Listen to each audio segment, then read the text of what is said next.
அணி தலைவர்கள் கேப்டன் 2 பேர் இருக்காங்க. இவ்வளோ டீம்லாம் பேசிட்டாங்க. அடுத்தது கேப்டனோட வரவு. பழைய பாடல் அணி தலைவர்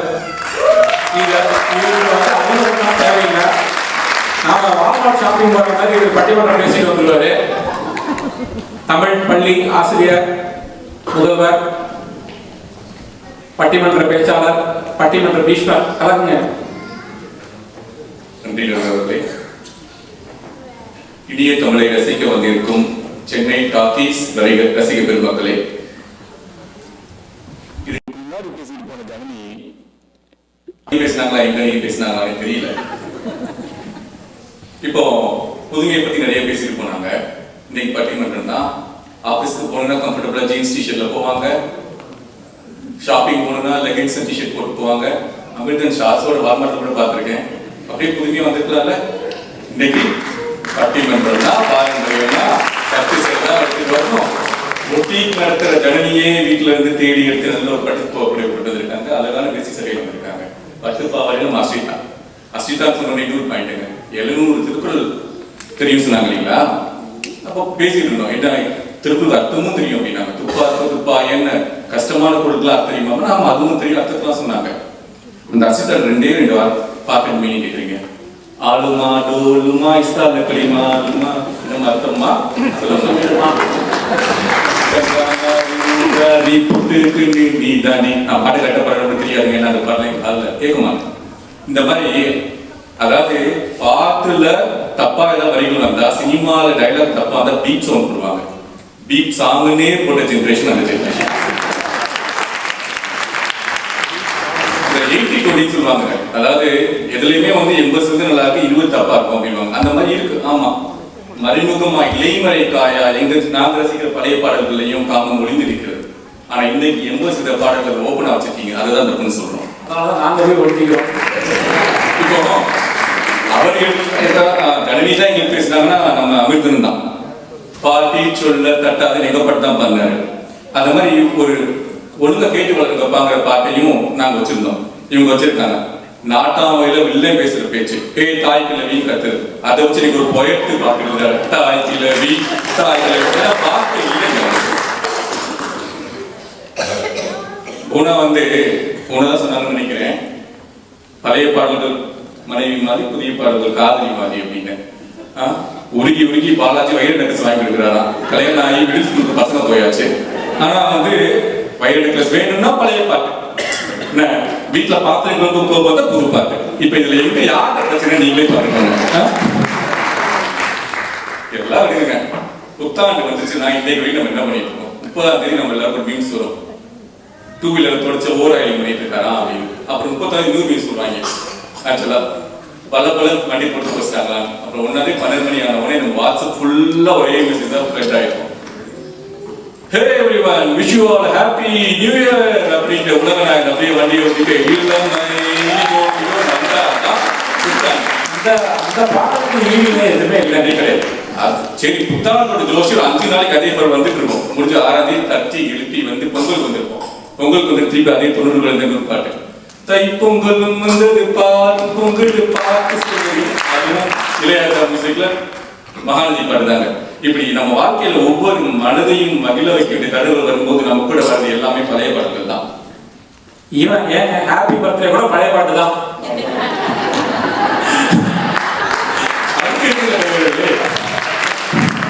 மறுபடியும் அதுவும் பாட்டு முதல் வரி ஞாபகம் சொல்றேன். பட்டிமன்ற ரசிகர்களே அப்படின்னு உங்களையும் நான் பாடலாம். கண்மணி அன்போடு காதலன் நான் எழுதும் கடிதமே நோட்டீஸ் வந்துட போகுது. 91 வந்த பாட்டை 2024 ஒரு மலையாள படத்துல போட்டு 5 கோடி ரூபாய்க்கு எடுத்து தமிழ்நாட்டை டிஸ்ட்ரிபியூட் வந்து 10 கோடிக்கு வாங்கி 50 கோடி ரூபாய் ரெவன்யூ பார்த்தாரு. எதுனால? ஒரே பாட்டுனால. 96 படத்தை எக்ஸாம்பிள் சொல்லிட்டு போனாங்க. என்ன டாபிக் தெரியல. 96 படத்தோட அடிநாதம் என்னங்க இருக்கு? காலேஜ் லவ் எல்லாத்தையும் வச்சுக்கோங்க. ஆனா அடிநாதம் என்ன? இளையராஜாவும் எஸ் ஜானகியும் தான். இளையராஜாவும் எஸ் ஜானகியும் குறித்தாலும் எழுத்துட்டீங்கன்னா படங்கள் இல்லை. அதே மையல பத்தி பேசினாங்க. அது ஏதோ 2 பாட்டு பிடிக்கும், இந்த பாட்டு பாடுங்க காதல் விழுக்கல. அந்த பாட்டு நான் கேட்டதில்லை. ஆனா அந்த பாட்டு நான் கேட்ட பாட்டு தெரியுங்களா? நைட்டு அப்படியே பொறுமையா நட்பு மாதிரி அரவிந்த் சாமியும் காஃபியை உட்காந்து பேசிட்டு இருப்பாங்க. பேசும்போது அப்படியே சில பழைய பாடல்களை பாடுவாங்க. அந்த இதை கட் பண்ணி முடிச்சு அப்புறம் அன்கட் கொஸ்டின் சொல்லி திருப்பி போட்டதுல வந்தது பாத்தீங்கன்னா இதை பாடியிருப்பாங்க. மாங்குயிலே பூங்குயிலே சேதி ஒண்ணு கேளு. அவ்வளவுதாங்க. இன்னைக்கு நீங்களும் உங்க ஃப்ரெண்டு உட்காந்து நைட் பேசிட்டு இருக்கீங்க. வெள்ளிக்கிழமை ஆச்சுன்னா இளையராஜா பாட்டு தான் நமக்கு வேணும். இப்படி ஒவ்வொரு மகிழ்வான தருணங்களையும் நம்ம கூட இருக்கலாம். பழைய பாட்டுன்னா அந்த பழைய பாடல்கள்ல ஒரு எஃபோர்ட் இருக்காங்க. அதாவது டிஎம்எஸ் உடைய சமீபத்திய ஒரு சின்ன ரீல்ஸ் ஒன்று போட்டிருந்தாங்க. அவர் என்ன சொல்லியிருக்காருன்னா, நான் எம்ஜிஆருக்கு பாடுறதுனா இப்படி பாடுவேன், சிவாஜிக்கு பாடுறதுனா இப்படி வடிவத்திலிருந்து எடுத்து பாடுவேன் அப்படின்னு. தம்பி அழகா எஸ்பிபி அப்படி பேசினாருங்க. அவரெல்லாம் ஏன் எனக்கு பிடிச்சிருக்கு. கண்ணை மூடிட்டு எஸ்பிபியோட பாட்டு கேட்டீங்கன்னா இது ரஜினி பாட்டா, கமல் பாட்டா, போகன் பாட்டா நம்மளால கண்டுபிடிக்க முடியும். அப்படி எஃபோர்ட் இருக்காங்க. இசையமைப்பாளரே பாட்டை பாடிடுறாரு. அவருக்கு எப்படி பாட வருமோ அப்படிதான் பாடுறாரு. இல்ல அந்த கம்ப்யூட்டர் எப்படி பாட வைக்கல அப்படி பாடுறாரே தவிர இதை நான் சிம்புக்கு பாடுறேன், இதை தனுஷ்க்கு பாடுறேன்னு பாடுறது இல்லைங்க.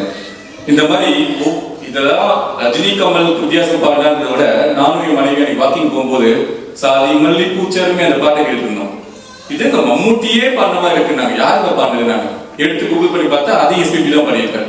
ஒரு மலையாளம் பேசக்கூடியவர் தமிழில் பாடியதை எப்படி பாடியிருப்பாரோ அந்த மாதிரி அழகா மம்முட்டிக்காக பாட்டு பாடிப்பார். அந்த பாட்டு சொன்ன உடனே ஞாபகம் அந்த பாட்டுல வர வரிகள், எனது வீடு எனது வாழ்வு என்று வாழ்வது வாழ்க்கையா, இருக்கும் 4 சுவருக்குள்ளே நீயும் வாழ கைதியா. இந்த பாட்டுல வர 2 லைன்கள். அதாவது எப்படி வெளியுலகத்தோடு நம்ம தொடர்போடு இருக்கணும், எல்லோரும் உதவிட்டு இருக்கணுங்கிறப்பார். அதே பாட்டுல அப்ப லைன் வருதுங்கிறவர்களே, உலகம் எல்லாம் உண்ணும் போது நாமும் உண்ண எண்ணுவோம், உலகம் எல்லாம் சிரிக்கும் போது நாமும் புன்னகை சிந்துவோம். அவ்வளவுதாங்க. அன்பே சிவம் அப்படிங்கிறது இந்த லைன் சொல்லிட்டு யார் புலமைக்கு கண்ணதாசன் அந்த கவிஞரும் இருக்காரு, வைரமுத்து கவிஞர் இருக்காரு, வாலி எண்ணிக்கிட்டே போலாம். எத்தனை பாட்டுகள் சொல்லலாம். இந்த மாதிரி கவிஞர்கள் அவ்வளவு நல்ல பாட்டு எழுதிட்டு இருக்கும் போதும் நம்மள்ட்ட கொண்டு பாரதியாரையும் பாரதிதாசனையும் எல்லாரையும் சேர்த்தாங்க. இங்க முரசுக்கே என்னமோ வரைக்கும் முரசுக்குமே அவங்க தான் பேட்டு வாங்கிடுவாங்க போல. எங்க முரசை வச்சு சந்திரலேகான் ஒரு படம், அதுல ஆனந்த விகடன் எடுத்த படம். அது அவ்வளவு சிறப்பா எடுத்திருப்பாங்க. அதுல காமிக்காத முரசையை நீங்க காமிச்சிட போறீங்க. ஹிப்ஹாப் தமிழ பாட்டை எடுத்து சொன்னாங்க. அவங்க சொன்னது ஒரு மட்டும்தான் அந்த பாட்டுல தமிழ், அதை தவிர மீதி எல்லாமே ஆங்கில அந்த பாட்டுல. சங்கே முழங்கு அப்படின்னு சங்கையும் முழங்க வச்சு போயிட்டாங்க பாரதிதாசன் பாட்டை. பாரதியார் பாடல்கள் அவர் விடுதலை கிடைக்கும் நினைச்சு இருக்கிற பாடல்களை விடுதலை கிடைச்சோட படங்கள்ல யூஸ் பண்ணாங்க இல்லைங்களா. எத்தனை பாடல்கள் இருக்கு. ஆடுவோமே பண்டு பாடுவோமேன்னு அதெல்லாம் ரொம்ப தள்ளி 94ல ஒரு ரொம்ப பிடிச்ச பாட்டு, ரொம்ப நல்லா இருக்கே அப்படின்னு கேட்டாங்க. இது பாரதியார் எழுதுறா அப்படின்னாங்க. அது திருப்பி ரொம்ப நல்லா பிடிச்சு போயிடுச்சு. இதில் வாட பல செயல்கள் செய்து நடைகூடி கிளப்பருவம் மீது பிறர் கூற்றுக்கிறேனுமாயும் சில வேடிக்கை மனிதரை போல நான் வீழ்வேன் என்று நினைத்தாயும் மகாநிதியில அப்படியே அதுல பாசிட்டிவா இருக்கு. அவருடைய லைஃப் மாறப்போகுதுங்கிற அந்த லைஃபை பாரதியாருடைய பாடல் காமிச்சிருப்பாங்க. அவள் பற்றிய பாடல் ஒரே ஒரு லைன் எடுத்து இன்னைக்கு நான் வீழ்வேன் நினைத்தாயும் யூஸ் பண்ணி போயிட்டாங்க. உறவுகளுக்கு மரியாதை கொடுத்த ஜெனரேஷன், பிரிவிய ஜெனரேஷன். பாசமலர் அண்ணன் தங்கைக்கு, தர்மத்தின் தலைவர் தென்மதுரை வைகை நதி தினம் பாடும் தமிழ் பாட்டு. அண்ணன் தம்பி பார்த்தீங்கன்னா உங்க எல்லாருக்குமே இந்த பாட்டு மனசுல இன்னைக்குமே நிற்கும். ஸ்கூல்ல என்னென்ன பாட்டை சேர்த்து சொல்லி கொடுப்பாரு. கற்பனையில திவ்யா சொல்லிருப்பாங்க, தனிவி சொல்லிட்டு போனாங்க. ஆனா உண்மையிலே எங்களுடைய அவை பள்ளியில் இருக்க ஒரு பாட புத்தகத்துல மனிதன் என்பவன் தெய்வமாகலாம், மனிதன் என்பவன் தெய்வமாகலாம். அதுலயே வருங்க, வாரி வாரி வழங்கும் போது வள்ளலாகலாம், யாருக்கென்று அழுத போதும் தலைவன் ஆகலாம். தலைவன் எப்படி இருக்கணும் அப்படின்னு சொல்லி கொடுத்துட்டு போன பாட்டு. அதாவது ஸ்கூல்ல தமிழ் சொல்லி கொடுத்துக்கோங்க, சினிமாவில் நாங்கள் இங்கிலீஷ் சொல்லி கொடுத்துக்கிறோம் அப்படிங்கிறாங்க. சினிமாவில் தான் தமிழோட தலைவலி தேடி இருக்கு. அப்படிப்பட்ட சினிமாவில் அப்ப நம்ம எதை சொல்லிக் கொடுக்கணும்? நல்ல தமிழையும் தான் சொல்லிக் கொடுக்கணும் இல்லைங்களா. பெண் கவிஞர்கள் இப்ப அதிகமாக இருக்காங்கன்னா என்ன வளர்ந்துருக்கோம். பெண் சமுதாயம் முன்னேறிட்டு பெண் கவிஞர்கள் வந்திருக்காங்க. ஒரே ஒரு அதாவது இசையமைப்பாளர்களுக்கும் கவிஞர்களுக்கும் கதாநாயகர்களுக்கும் உள்ள ஒரு ஆர்வம் பாடல்கள் மேல எப்படி இருந்தது அப்படிங்கிறத ஒரு எடுத்துக்காட்டு சொல்லிடுறேன். ஒரே வருஷம் வந்த பாட்டு, இது என்னுடைய சொந்த ஆராய்ச்சியில மனோபாலர்கள் டைரக்டர் கம் காமெடி மனோபாலர்கள் சொன்னது. ஒரே வருஷத்துல சிந்து பைரவி, முதல் மரியாதை, சின்ன வீடு 3 படம். 3 படத்தோடைய ஆழ கருத்து ஒன்றுதான். அதாவது அவருடைய திருமணமான முதல் மனைவியோட அவங்களுக்கு வந்து ரசனை விட்டு போகாது. அதன் காரணமாக வேறு ஒரு பெண்ணுடன் அவங்களுக்கு இருக்கிற ஒரு ஈர்ப்பு. இந்த ஆராய்ச்சி நீங்க பண்ணீங்களாங்க? மனோபா அவர்கள் ஒரு விஜய் டிவி நிகழ்ச்சியில் சொன்னது முதலே சொல்லிட்டு இந்த வயசுல இந்த ஆராய்ச்சி நீங்க பண்றீங்கன்னா இப்போ அந்த 3 படம் ஒரே ஒரு இன்னைக்கு இருக்க இசையமோட போய் கொடுத்து வச்சுக்கோங்களேன், 3க்குமே ஒரே மாதிரி பாட்டு கேட்டுருக்கோம் நம்ம காத்துல. ஏன்னா அவங்களை பொறுத்த கற்பனை அங்கதான் இருந்திருக்கு. ஆனா ஒண்ணுல கர்நாடக சங்கீதத்தை வச்சு, ஒண்ணுல கிராமிய சங்கீதத்தை வச்சுன்னு ஒன்றை நகைச்சுவையோட சின்ன வீட்டுல ஒரு பாட்டை போட்டிருப்பாங்க. கடைசியா ஒன்றே ஒண்ணுங்க, இன்னைக்கு ரீமிக்ஸ் பாட்டுன்னு சொல்லி எல்லாத்தையும் யூஸ் பண்ணிட்டு இருக்காங்க. அது சமீபத்துல வந்து சந்தானமோட படத்துல யூஸ் பண்ண பாட்டு வச்சாலும் வைக்காம போகாத மல்லிவாசம். அந்த பாட்டை பத்தி இளையராஜாவும் சந்தான பாட்டியும் ஒரு பேட்டியில் சொல்லிட்டாங்க. அதாவது நகைச்சுவையும் வரணும், அதே சமயம் வந்து காதல் இருக்கணும். ஏன்னா வந்து படத்துல நடுவில் நகைச்சுவை காமிக்க ஒரு பாட்டுக்கு நடுவில். ஆனா வந்து 4 ஹீரோடையும் குஷ்பு மாறி ஆடும் வேணும். அங்க வந்து இது வேணும், ரொமான்ஸ் வேணும் அப்படின்னு சொல்லியிருக்காங்க. போயிட்டு வா, நாளைக்கு போட்டு வைக்கிறேன் அப்படின்னு சொல்லி அனுப்பிச்சா. அடுத்த வந்து கேட்டப்போ வெறும் பாடலுக்கு நடுவில் ஒரு இன்டர்வியூஸை மட்டும் போட்டு காமிச்சிருக்காரு. போட்டு காமிச்சிட்டு இது எப்படி இருக்கு அப்படின்னு கேட்டாரா, நல்ல நகைச்சுவை துணுக்கா இருந்திருக்கு அப்படின்னா. அடுத்து வந்து ஒன்லி லிரிக்ஸ் வர போர்ஷன் மட்டும் போட்டு காமிச்சிருக்காரு. ரொம்ப நல்லா வந்திருக்குங்க, எனக்கு ஆனால் இது 2 மிக்ஸ் ஆகி வரணுங்க அப்படின்னு முழுப்பாடை போட்டு காமிச்சா.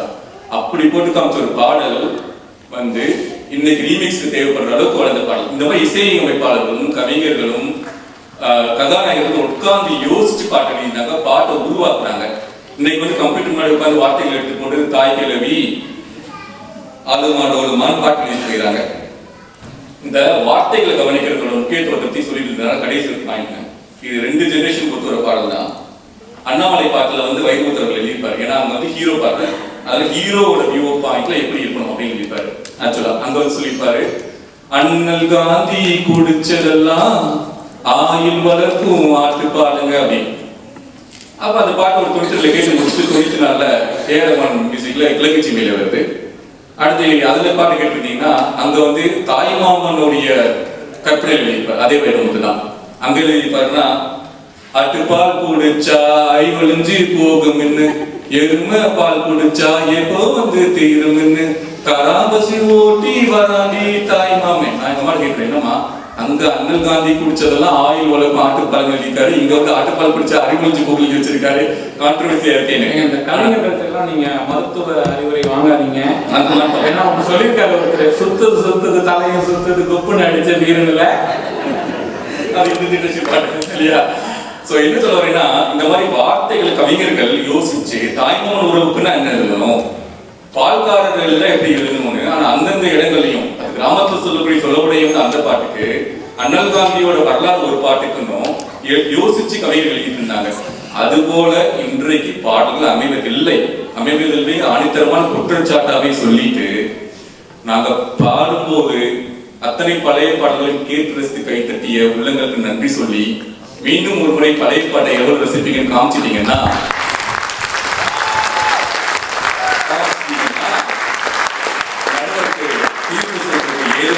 சொல்லி அதே பழைய பாடல்களுக்கு பயங்கரமான ஆதரவு கொடுத்து எப்பொழுதும் அவர் பிளேலிஸ்ட் வைத்திருக்கும் நடுவர் அவர்கள் நான் என்ன சொல்வார் என்ற நம்பிக்கையோடு நன்றி கூறி வெளிப்படுகிறேன். நன்றி.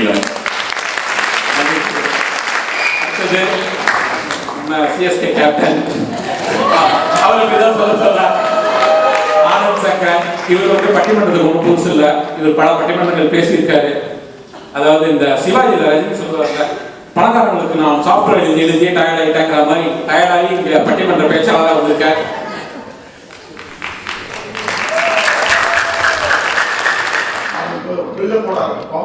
கற்றைவா சலையார் கண்ணினை சிதை காட்ட பற்றுவானின் மஞ்சால் உபராப்பது போலாக முற்று நீர் கண்ணானாலும் ஒழிந்ததும் பாடல் குற்றம் குற்றமே என்று சொன்ன நீங்க சொல்லுங்க. இந்த மாதிரி வந்த நடுவர்கள் அந்த நடுவர் வரிசையில நீங்க வந்திருக்கீங்க. பூமர் அங்கிள் அண்ட் ஆர்டிஸ் நீங்க பண்ற யூத் ஐகான்ஸ் ஆஃப் டாலஸ் அனைவருக்கும் வணக்கம். இந்த கடைசியில பேசினா என்ன பிரச்சனைனா, நம்ம ஒரு ஸ்கிரிப்ட் எழுதிருப்போம், நம்ம மக்கள் பேசினா கூட பரவாயில்ல, இவங்கெல்லாம் நம்ம பாயிண்ட் வச்சு பேசிட்டு இருக்காங்க. இப்போ அதுக்கெல்லாம் நான் கவுண்டர் கொடுக்குறதா நான் பேசுறதா எனக்கு தெரியல.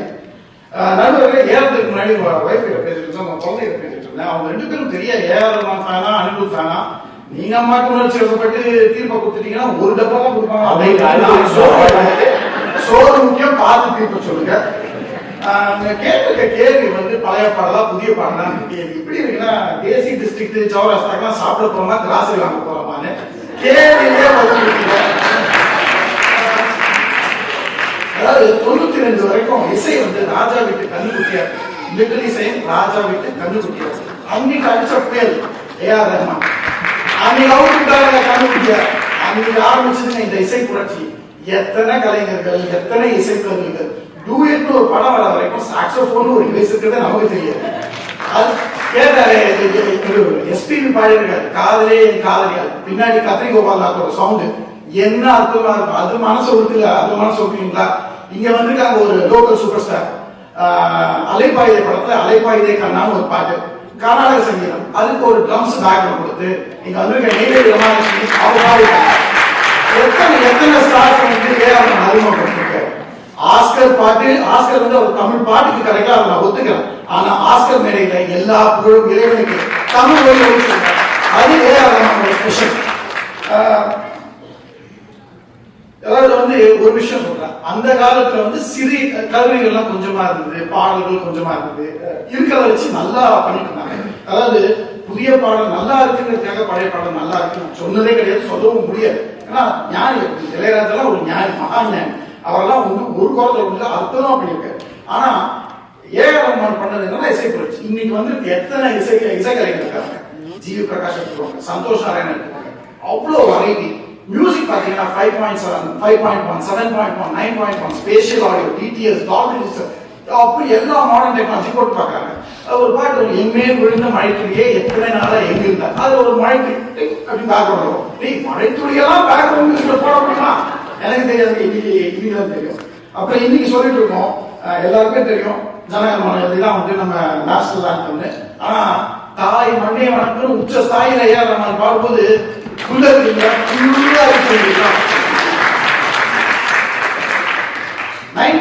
ஆரம்பிச்ச ஏஆர் ரஹ்மான் வந்து அவரோட கோல் அப்படியே 2012 கரெக்டா 20 வருஷம் கழிச்சு நம்ம அனிருத் கிட்ட கொடுத்தாரு.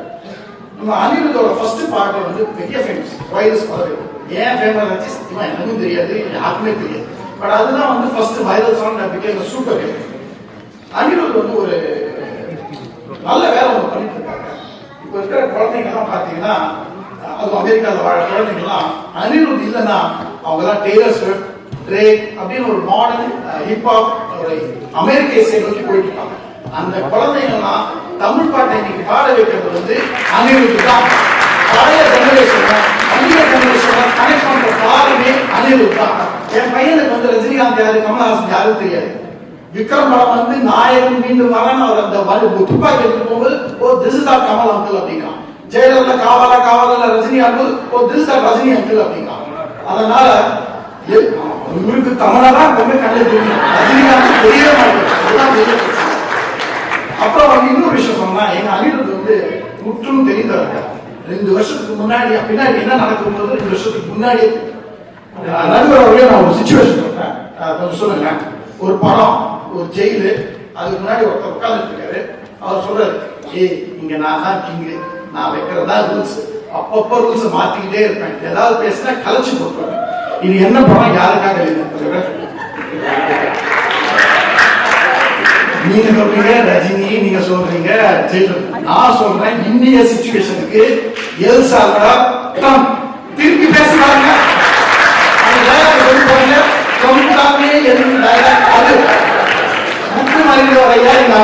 அதனால சொல்றேன் புது பாடல்கள் அனைவரையும் கவர்ந்து. சரி, என் பாயிண்ட் எல்லாம் பேசுறேன், இவங்க பக்கம் வருவோம். ஐயா சொன்னாரு சகல கலாவரம் ஹாப்பி நியூ இயர். ஆமாங்க, ஹாப்பி நியூ இயர் எல்லா வருஷமும் போட்டுறாங்க, அற்புதம். ஆனா விவசாயம் கவர்ச்சி அதெல்லாம் பத்தி பேசிட்டு இருக்கும்போது இந்த ஹாப்பி நியூ இயர் வரும்போது எங்க அப்பா கூப்பிடு கமல் சொல்றாங்க அப்படின்னா, அதே படத்துல நேத்து ராத்திரி அதெல்லாம் ஆரம்பிச்சு வச்சதே நீங்க தாங்க. அப்புறம் இன்னொன்னு சொன்னாங்க ரீமிக்ஸ், எதுக்கு ரீமிக்ஸ் பண்றீங்க? ஏங்க பழையன கழிதலும் புதியன புகுதலும் தமிழ் பண்பாடுங்க. நேற்று நீங்க போட்டா வடை, நாங்க போட்டா வாங்கி, நேற்று பாரோட்டா இன்னைக்கு கொத்து பாரோட்டா, மருமகள் வந்தால் பொறுப்போடு தந்தால் அப்படி சிவாஜி ஸ்டைலாம் நடந்தது. அது ஒரு ரசனை இருக்கு, இருக்கு.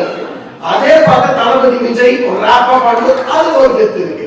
சோ ரீமிக்ஸ் வந்து தப்பு கிடையாது. திருப்பி சொல்றேன், ரீமிக்ஸ் வந்து ஒரு பாலம். பழைய பாட்டை புதுசா கொண்டு வந்தா சிறப்பு. இந்த பொட்டு வச்ச அப்படின்னு ஒரு பாட்டு பண்ணாங்க. அந்த பாட்டு வந்து லப்பர் வந்து வந்த வரைக்கும் இருக்காதுன்னு யாருக்கும் ஞாபகம். லப்பர் வந்து அந்த பாட்டை யூஸ் பண்ண உடனே எவ்வளவு பாப்புலர் ஆயிடுச்சு பாருங்க. அப்புறம் இன்னொன்னு சொன்னாங்க, இந்த மாடர்ன் பாட்டு வந்து கருத்தே இல்லை. ஐயா நாங்க வந்து மாடர்ன் டைம்ஸ்ல வாழறோம். எல்லா போன்லயும் வாட்ஸ்அப் காலையில ஓபன் பண்ணா நான் நைட்டு படிக்கிற எல்லாரும் கருத்தை சொல்லிட்டே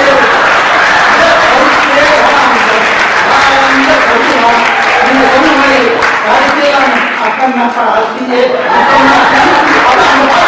சந்தோஷமா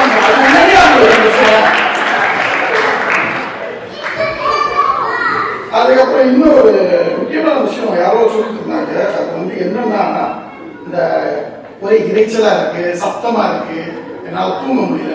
அதாவது நம்ம ஜெனரேஷன் பார்க்கணும். எங்க அப்பா வந்து ஃபேக்டரியில ஒர்க் பண்ணாங்க, அம்மா வந்து ஸ்கூல் டீச்சர். எப்ப பாரு சத்தமாவே இருக்கும். வீட்டுல வரும்போது கொஞ்சம் அமைதியான பாடல் கேட்கணுங்க. அதுக்கு இளையராஜா சிறப்பா வேலை பண்ணாங்க. இப்போ ஆபீஸ்ல அவன் டீம்ஸ் அப்படியே உட்காந்துட்டு இருக்காங்க. அதாவது பகவான் கிருஷ்ண கூட அதுவும் ஒரு வாட்டி தான் கேட்டாரு, எங்க இருந்தாய் இதற்காக வந்தேன். ஆனால் ஐடி ஃபீல்ட்ல டெய்லி ஸ்கம் மாஸ்டர்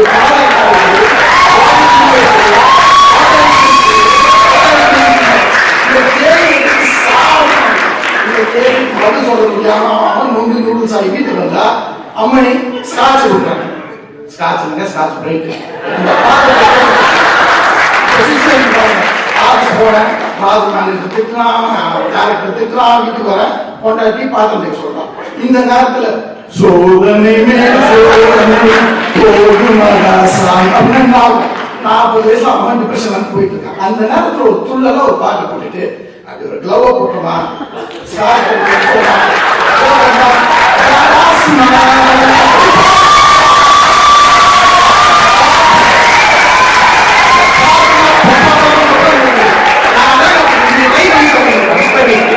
வெளியே வருது. அப்புறம் இப்போ புது ஜெனரேஷன் வந்து நிறைய ஆக்டிவ் இருக்குங்க, நிறைய கான்ஃபிடன்ஸ் இருக்குங்க. ஒரு காலத்தில் சொல்லிட்டு இருப்பாங்க, அதாவது இந்த 70s 80s நான்லாம் வளர்ந்து நான்லாம் போயிட்டு 50 வயசு ஆச்சு ஒத்துக்கிறேன். ஆனால் வளர்ந்து சொல்லுவாங்க இந்த வடக்கு வாழ்கிறது தெற்கு வீழ்கிறது. காலம் மாறிடுச்சுங்க, வடக்கே தெற்குலாம் வாழ்ந்துட்டு இருக்கு. இனி பேசுறாங்க எப்படியே முடியும் அப்படி இருப்பாங்க. அதுக்கப்புறம் அந்த காலத்துல பாத்தீங்கன்னா அந்த காலத்துல வந்து ஒரு ஆட்டிடியூட் வந்து எப்பவுமே கொஞ்சம் அடக்கி வாசி ரொம்ப ஓவரா யோசிக்கிறாங்க. அதை கேட்கும்போது ஒரு பாட்டு இருக்கு, ராஜா என்பார் மந்திரி என்பார் ராஜ்யம் இல்லை ஆள். அதாவது எல்லாம் சொல்றாங்க எனக்கு ஒண்ணுமே இல்லை, அதனால ஒண்ணும் பண்ண முடியாது. அது வந்து அந்த காலத்து ஆட்டிடியூட். இங்க எனக்கு ராஜாவானா இல்லைனாலும் ஆளுகிறேன், அதுதான் வந்து சிறப்பு. எனக்கு எவருமே வேண்டாம், எந்த ரெக்கக்னிஷன் வேணாம், எனக்கு என்னால முடியும், அதை நான் பண்ணுவேன் அப்படின்னு இது. நீங்க பேசுற ஆட்டிடியூட் பாருங்க. அது அணில் போட்டான், இங்கிலீஷ் பேசினாலும் தமிழன் தான். இங்க இருக்கிற ஒவ்வொரு பொருளும் ஸ்டைலிஷ் தமிழ். மாடர்ன் ஜெனரேஷன் கான்ஃபிடன்ஸ்ல ஹையா இருக்கும்போது தயவு செய்து அதை கீழே போடாது. ஒரு வரி இருக்கு, உனக்கும் கீழே உள்ளவர் கூடி நினைத்து பார்த்து நிம்மதி நட. அது வந்து உன்னோட இருக்கிற நிலைமையை விட்டு மேல முயற்சி பண்ணாத, அங்கேயே இருந்து உனக்கு கீழே இருக்கான். அது காம்ப்ரமைஸ் பண்ண 80s and 90s. இங்க கீழே இருக்கிறவன் நான் என்ன பார்க்கணும், நான் மேல போக வேண்டியவன், நான் எதுக்கு இங்கே நிற்கணும், அந்த ஆட்டிடியூட்ல வாழ்ற புது தமிழ். ஸோ இந்த புது பாடல்கள் எல்லாமே வந்து ஒரு அதாவது இருக்கிற இளைஞர்களை வந்து அப்படியே ஊக்குவிக்குது. அதாவது ஒரு புரட்சி, நீங்க எவ்வளவு புரட்சி பார்த்துருக்கீங்கன்னு தெரியாது. அதாவது 2017 வந்து ஜல்லிக்கட்டை வந்து தடை பண்ணாங்க. அந்த ஜல்லிக்கட்டை தடை பண்ணும்போது என்ன பண்றது தெரியாம முடிச்சுட்டு இருந்தாங்க. அப்போ வந்து ஹிப்ஹாப் தமிழான ஒரு டீனேஜர் அப்போ ஒரு பாட்டு எழுதலாம், டக்கர் டக்கர்னு ஒரு சாங். அது ஒரு 2 வரி வரும், இது மாட்டை பத்திய பிரச்சனை இல்லடா நாட்டை பத்திய பிரச்சனை. அன்னைக்கு கிளம்பிச்சுங்க, இறங்கினாங்க மெரினா பீச்ல. மாணவன் மாணவி பெரியவன் சின்னவன் எதுவுமே பார்க்கல. எங்க டெல்லியில வந்து ஒரு நிர்பயம் நடந்தது, ஒரு பொண்ணால தனியா ட்ரெயின்லயோ பஸ்லயோ வீட்டுக்கு போக முடியல. இந்த ஜல்லிக்கட்டு புரட்சி நடக்கும்போது பாதி கல்லூரி மாணவிகள் நடுராத்திரி நின்று புரட்சி நின்றாங்க. அதுக்கு காவலா நின்றவன் என்னோட இளைஞன். அன்னைக்கு வந்து எங்க கான்பிடன்ஸ் தமிழும் சரி இந்தியாவும் சரி எவனுமே அடிச்சுக்க முடியாது. டைம் ஆயிடுச்சு. நான் தான் பிட்வீன் டின்னர் அதனால முடிக்க ட்ரை பண்றேன். பழைய பாடல் வந்து சிறப்பான விஷயங்கள், அதாவது சுத்தமான விஷயம். அதை வந்து குறைய சொல்ல முடியாது, குறையும் சொல்ல மாட்டேன். பழைய பாடல் எப்படின்னா நம்ம அனுமார் கோயிலில் கிடைக்கிற பிரசாதம் மாதிரி. புளியோதரை நல்லா இருக்கும், தயிர் சாதம் சூப்பரா இருக்கும், பூரி மசாலா சிறப்பா இருக்கும். அதையே டெய்லியும் சாப்பிட முடியுமா? முடியாது. நமக்கு கொஞ்சம் வெரைட்டி இருக்கும். ஸோ வேணும்போது சிச்சுவேஷன் ஏற்ற மாதிரி பழைய பாட்டை கேட்டுக்கலாம். ஆனா தினம் தினம் துள்ளலுடன் இடணும், ஜிம்முக்கு போகணும், சுகமா இருக்கிற வாழ்க்கையில சுகமா இருக்கணும், ஒரு வைப்பை ஏற்றணும்னா புது பாடலே இருக்கணும்.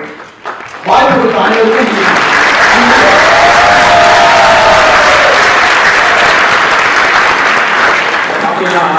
அடுத்து வந்து தீர்ப்பு சொல்லணும். என்ன கஷ்டம்னா டின்னருக்கு டைம் ஆயிடுச்சு. நீ என்ன தீர்ப்பு சொன்னா எனக்கு கவலை இல்லை, நீங்க பாட்டு கிளம்பி போகலாம். ஆனா நியாயமா கேட்கிற ஒரு 10 நிமிஷம் உங்களுக்கு டைம் இருக்கா? தீர்ப்பு சொல்லிடலாம், இல்ல அந்த பாட்டுவா வச்சுக்கலாமா? ரெண்டு பேரும் பேசும்போது பழைய பாடல் என்ன, இது என்னுடைய வந்து அண்டர்ஸ்டாண்டிங் பாத்தீங்கன்னா, பழைய பாடல் அவங்க தாய் 8 அடி பாஞ்சிட்டாங்க, புதிய பாடல் 8 அடி பாஞ்சிருக்காங்கிறத நான் ரிசர்ச் பண்ணேன்.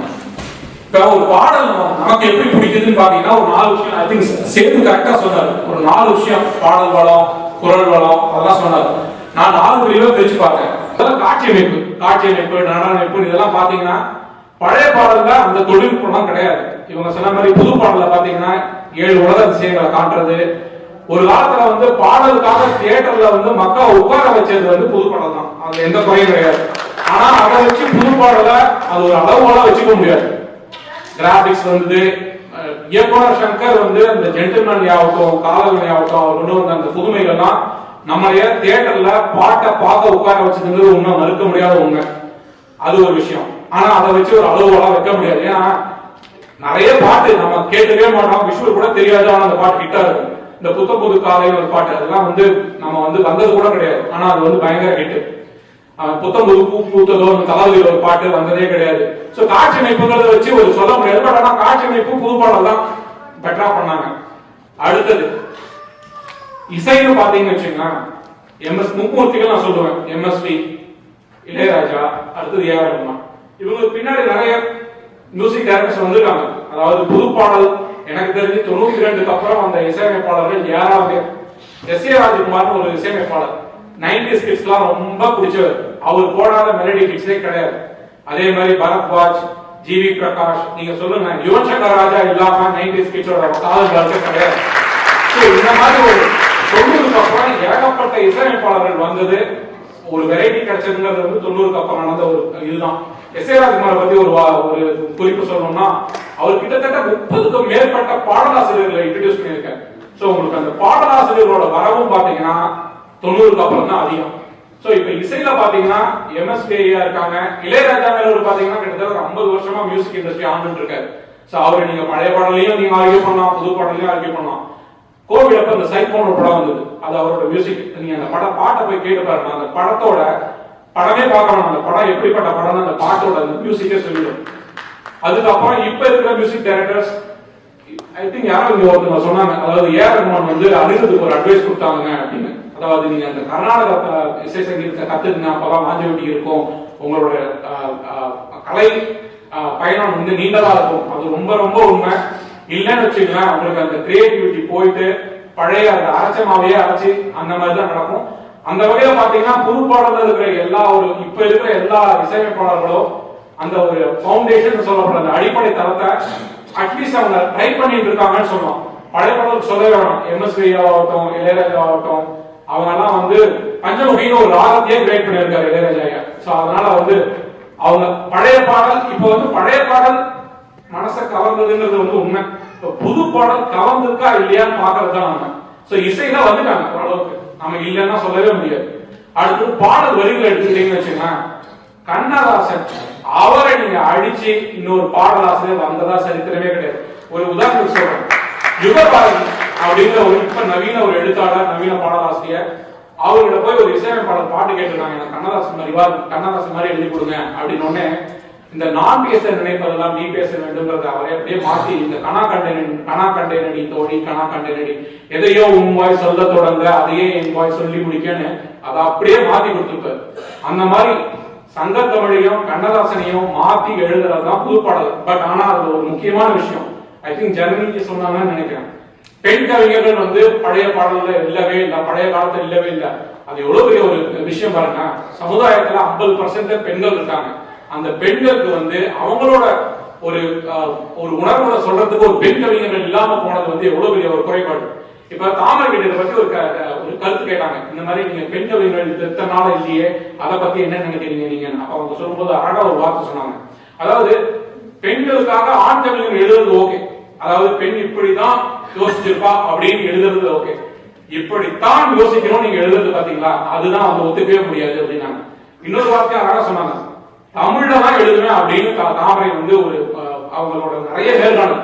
எனக்கு பிடிச்ச மிகப்பெரிய ஒரு பாடலாசிரியர், நவீன கால பாடலாசிரியர்னு கேட்டீங்கன்னா கண்ணதாசன் அப்புறம் நான் தாமரையை தான் சொல்லுவேன். ஏன்னா நான் காசு கொடுத்து ஐடியூன்ஸ்ல பாட்டு வாங்கினா சரித்திரமே கிடையாது. ஆனா 4 பாட்டு வாங்கியிருக்கேன். 4 பாட்டும் கவிஞர் தாமரை பாட்டு தான். அச்சமென்றது மனமேடா, அப்புறம் இன்னொரு பாட்டு தர்மபுர பாட்டு, இந்த 4 பாட்டும் அவங்களோட பாடம் தான். எனக்கே தெரியும். அப்புறம் நான் போய் பார்த்தா இதுக்கெல்லாம் ரிசர்ச் பண்ணும்போது பார்த்தா தாமரை. அடுத்தது யுகபாரதியை பத்தி பேசிட்டோம். முத்துக்குமார், என்னைய பொறுத்தவரை முத்துக்குமார்ங்கிற ஒரு நவீன கண்ணதாசன். அவரோட எவ்வளவோ பாடல்கள், யுவன் சங்கர் ராஜா, முத்துக்குமார் இவங்களோட காம்பினேஷன்ல இருக்கிறதெல்லாம் வந்து யுவனோட ஃபேன்ஸ் தான் சொல்லுவாங்க ட்ரக் அப்படிங்குவாங்க. நீங்க போய் கேட்டு பாருங்க. நான் வந்து இதுவே பெருமைப்படுத்தவே சொல்லல. அவரோட 2 காம்பினேஷன் இருக்கிற பாடலாம் கேளுங்க. உங்களுக்கு எம்எஸ்டி கண்ணதாசன் என்ன சொன்னாங்களோ அதை அப்படியே திருப்பி வேற மாதிரி சொல்லியிருப்பாங்க. இந்த பேசுகிறேன் பாடலை பத்தி சொல்லும்போது சொன்னாங்க, எதை நீ தொலைத்தாலும் மனதை தொலைக்காது. ரொம்ப ரொம்ப முக்கியமான ஒரு ஒரு சின்ன ஒரு கருத்தை அந்த பாட்டுல அவ்வளவு அழகா சொல்லியிருப்பாங்க. அதே மாதிரி அந்த படம் நீங்க பாத்தீங்கன்னு தெரியல, அந்த படத்துல வந்து இன்னொரு லைன் எழுதியிருப்பாரு, சின்ன முற்றுப்புள்ளிக்கு பக்கத்துல இன்னொரு புள்ளி வச்சா கூட வாழ்க்கை தொடருங்கிறது வந்து ஒரு லைனை சொல்லியிருப்பாரு. என்ன ஒரு அருமையான கருத்தை நீங்க போய் யோசிச்சு பாத்தீங்கன்னா தெரியும். முத்துக்குமார், யுகபாரதி இந்த மாதிரி பாடலாசிரியர்கள்லாம் பாத்தீங்கன்னா, நாங்க அவங்க யுகபாரதி ஒரு இன்டர்வியூல சொல்லியிருந்தாரு, நான் சம்பாதிக்கிறது சினிமாவில், ஆனா நான் செலவு பண்றது இலக்கியத்துலன்னு சொல்லி அவர் புத்தகங்கள் எழுதிட்டு இருக்காரு. அதனால எனக்கு வந்து பாடல் தமிழ்ல தான் எழுதணுங்க.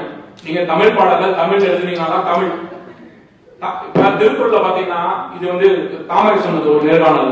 திருக்குறள்ல வந்து தமிழ்ல ஒரு வார்த்தையே கிடையாது. நீங்க போய் பாருங்க, 1330 குறளையும் கேட்டு பாத்தீங்கன்னா தமிழ்னே சொல்லியிருக்க மாட்டாங்க. ஏன்னா அந்த காலத்துல அவங்க பேசின மொழி தமிழ் தான். தமிழை காப்பாற்றணும்னு அவங்களுக்கு அவசியமே கிடையாது. ஆனா இந்த காலத்துல நம்ம அப்படி இல்லை. தமிழ்ல வந்து நீங்க மத்த மொழி கலப்ப ஆரம்பிச்சீங்கன்னா தமிழ் அழிந்து தான் போகும். அதனால இந்த மாதிரி தமிழ்ல தான் நான் பாடல் எழுதுவேன் அப்படின்னு இருக்கிற கவிஞர்களுக்கெல்லாம் நம்ம ஒரு மிக பலத்த கரகோஷம் கொடுக்கணும், அவங்க ஆதரிக்கணும். அதே மாதிரி தமிழ் திரையுலகத்தில் என்னுடைய இது என்னன்னா, தமிழ் திரையுலகத்தில் நிறைய பெண்கள் வர வேண்டும். பெண் எழுத்தாளர்கள், பெண் கவிஞர்கள், பெண் இசையமைப்பாளர்கள் இல்லைங்கிறது எனக்கு தெரிஞ்சு யாராவது பண்ணியிருக்காங்கன்னு தெரியல.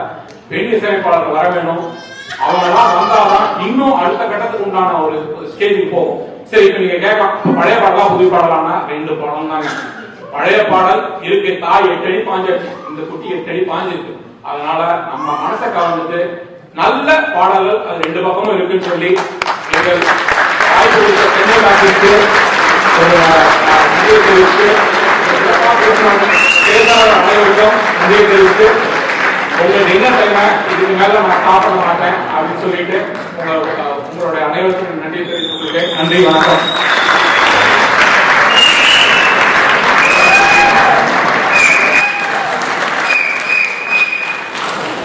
ஒரு 2 நிமிடம் அமருங்கள் ப்ளீஸ்.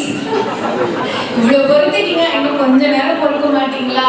ஆல்ரெடி உங்க செவிக்கு நிறைய விருந்து கொடுத்தாச்சு, ஃபுல்லா இருக்கு நிமிடம்.